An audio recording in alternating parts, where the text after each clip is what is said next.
جمعیت علماء پاکستان کے مرکزی سیکرٹری جنرل شاہ اویس نورانی صدیقی نے عمران خان سے مستعفی ہونے کا مطالبہ کر دیا۔ یہ بات انہوں نے JUP کراچی کے تحت نظام مصطفیٰ صلی اللہ علیہ وآلہ وسلم ورکرز کنونشن سے خطاب کرتے ہوئے کہا، جبکہ اس موقع پر کنونشن میں JUP سندھ کے صدر مفتی محمد ابراہیم قادری، JUP پنجاب کے صدر علامہ نور احمد سیال، JUP بلوچستان کے جنرل سیکرٹری علامہ عبدالحکیم انقلابی، JUP کراچی ڈویژن کے صدر مفتی غوث صابری، ناظم اعلیٰ مستقیم نورانی، مولانا زبیر ہزاروی، عبدالرزاق سانگانی، ڈاکٹر محمد سہیل صدیقی، علامہ قاری فیاض سعیدی اور کراچی ڈویژن کے ڈاکٹر سلیم بھی اس موقع پر موجود تھے۔ جبکہ اس حوالے سے شاہ اویس نورانی نے کہا کہ اسلام پسند ووٹ بینک کو عصبیت اور لاسانیت کے نعرے لگوا کر ہزاروں شہریوں کو قتل کرنے والے دہشت گردوں کو منتقل کروایا گیا۔ انہوں نے کہا کہ افسوس ہے کہ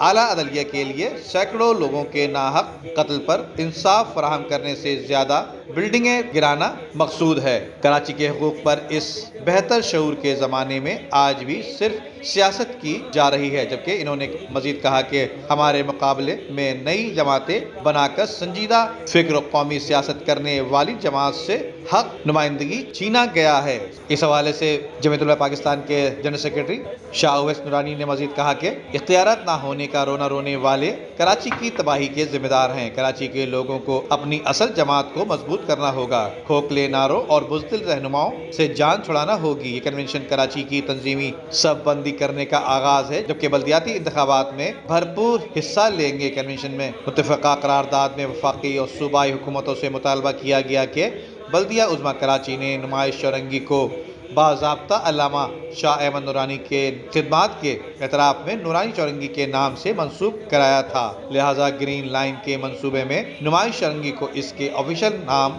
نورانی چورنگی سے منسوب کیا جائے۔ ندیم صدیقی، میٹرو 7 پاکستان۔